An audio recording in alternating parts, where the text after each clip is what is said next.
आज है टॉपिक हमारा क्यू। तो सबसे पहली बात तो जो क्यू होता है वो आपका लीनियर लिस्ट होता है।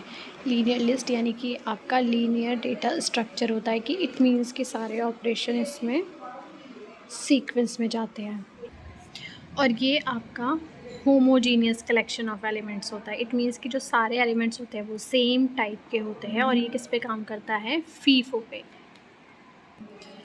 जैसे कि जो हमारा जो स्टैक होता था, इस तरीके से हमारा स्टैक होता था, यहीं से हमारा इंसर्शन हो रहा है और यहीं से हमारा डिलीशन होता था। पर क्यू में ऐसा नहीं होता। क्यू में हमारा इंसर्शन और डिलीशन अलग अलग एंड से होते हैं। तो यानी कि जहाँ से हम डिलीट करते हैं उस पार्ट को हम क्या बोलते हैं, फ्रंट।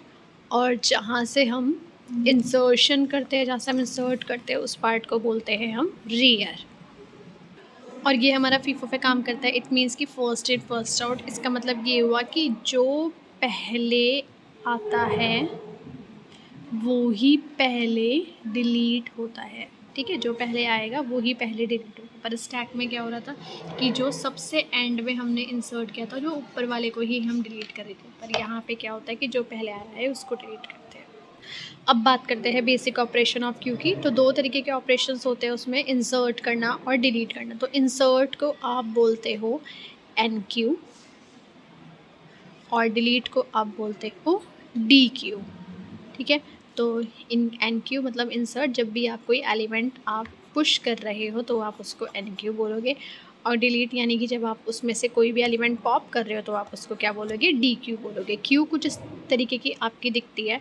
तो जब फर्स्ट बंदा लाइन में आता है, खड़ा होता है, तो वो यहाँ खड़ा होगा। अब सेकंड बंदा आएगा तो उसके पीछे लाइन में खड़ा होगा। थर्ड बंदा आएगा तो उसके पीछे लाइन में खड़ा होगा। फोर्थ बंदा आएगा उसके पीछे लाइन में खड़ा होगा।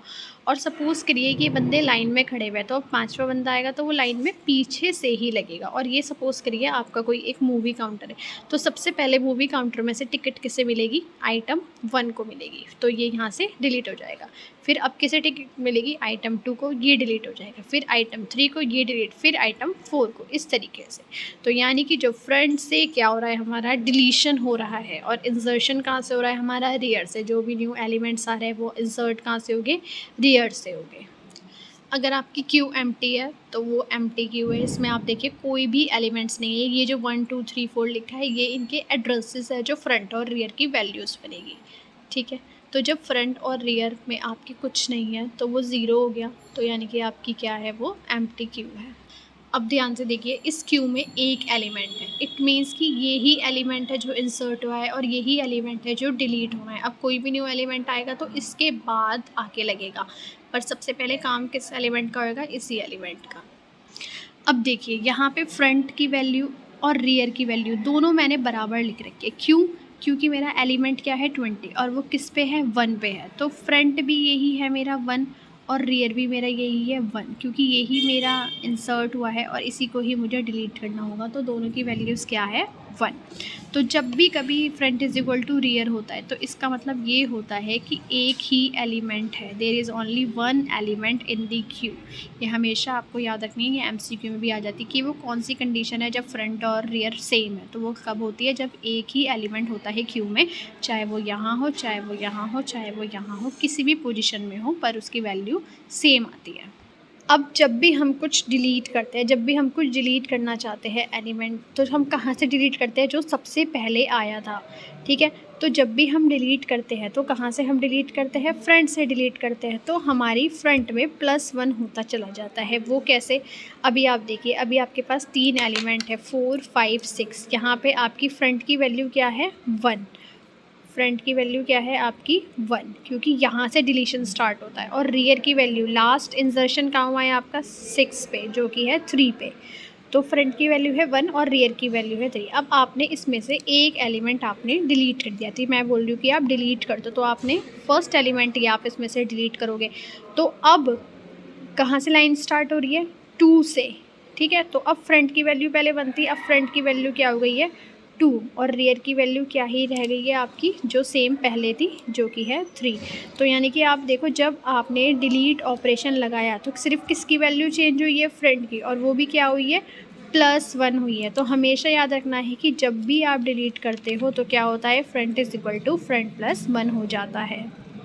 अब देखिए यहाँ पे आपको एलिमेंट इंसर्ट करना है। ऑलरेडी 3 एलिमेंट्स है, तो लाइन कहाँ से स्टार्ट हो रही है? 1 से। तो फ्रंट की वैल्यू क्या है मेरी? 1। लाइन कहाँ पे ख़त्म हो रही है? 3 पे। तो रियर की वैल्यू क्या है मेरी?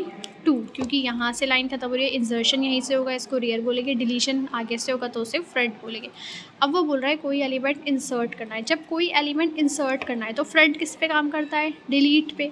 तो फ्रंट की वैल्यू में तो कोई चेंज आना ही नहीं, वो तो 1 ही रहेगा। इंसर्शन करना है तो किसकी वैल्यू चेंज होएगी? रियर की। अभी रियर कहाँ पे है? 3 पे, सॉरी यहाँ पे है 3।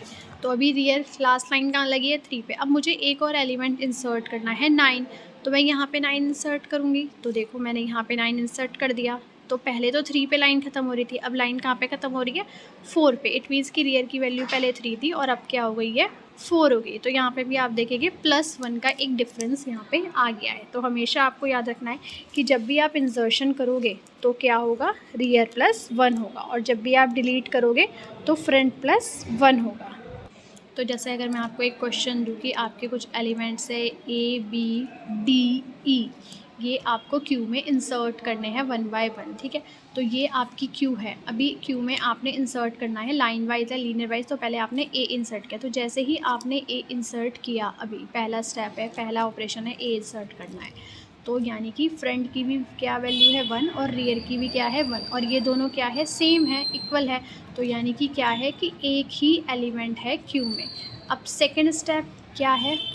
सेकंड स्टेप है आपका कि आपको इंसर्ट करना है बी। अब आपको इंसर्ट करना है बी, तो अब आप ध्यान से देखिए, इंसर्शन में मैं फ्रंट पे काम करूँ या फिर रियर पे काम करूँ? रियर पे काम करूँ। तो जो फ्रंट की पहले क्या था मेरा 1, तो ये तो यही सेम मेरा रहने वाला है। अब मुझे काम करना है रियर पे, और जब भी इंसर्शन करते हैं रियर क्या हो जाता है? +1 हो जाता है। रियर की पहले वैल्यू क्या थी? 1, 1 + 1, यानी कि अब रियर की वैल्यू क्या हो जाएगी? 2, यानी कि 2 पे इंसर्ट हो जाएगा बी। अब फ्रंट है 1, रियर है 2। अब मैं एक सी ऑपरेशन आपको बता रही हूँ कि आपको इंसर्ट करना है ई। तो इंसर्ट करना है तो फ्रंट की वैल्यू पे काम करेगी या रियर की वैल्यू पे? रियर की वैल्यू पे। तो फ्रंट तो मेरा वही रहने वाला है 1, तो वो तो वही रहेगा। और रियर क्या है? पुराना रियर आपका 2, और इसमें +1 हो जाएगा, तो रियर अब क्या बन जाएगा आपका 3, यानी कि जो ये ई है ये किस पे जाएगा आपका? 3 पे। यहाँ पे आपने ई इंसर्ट कर दिया। अब देखो यहाँ पे फ्रंट की वैल्यू है 1, लाइन जहाँ से स्टार्ट हो रही है, और एंड कहाँ पे हो रही है लाइन आपकी? 3 पे, क्योंकि यहीं से इंसर्ट होगा। अब मैंने आपको एक ऑपरेशन बोला है कि आपको डिलीट करना है 1 एलिमेंट। तो हमें पता है कि हमारा डिलीशन कहाँ से होता है। तो अगर मुझे डिलीशन करना है तो मैं किसकी वैल्यू पे काम करूँगी? फ्रंट की या रियर की? फ्रंट की, क्योंकि फ्रंट से जो पहले खड़ा था उसका काम होगा। तो रियर की वैल्यू तो मेरी 3 ही रहने वाली है, तो इसको तो छेड़ो मत। फ्रंट की वैल्यू चेंज होएगी। फ्रंट की वैल्यू पहले थी 1, अब मैंने इसको कर दिया डिलीट। तो अब फ्रंट पे कौन है? बी, तो जिसकी वैल्यू क्या है? 2। तो अब फ्रंट की वैल्यू क्या हो गई है मेरी? 2। तो पहले थी 1 +1 हो गया है, फ्रंट +1 तो हो गई है अब 2। तो क्यू मेरी अब कुछ इस तरीके से बनेगी। ये वाला मेरा 1 पे वेकेंट रहेगा, बी मेरा आ जाएगा 2 पे, ई आ जाएगा 3 पे, और बाकी 4 और 5 इस तरीके से मेरे रहेंगे।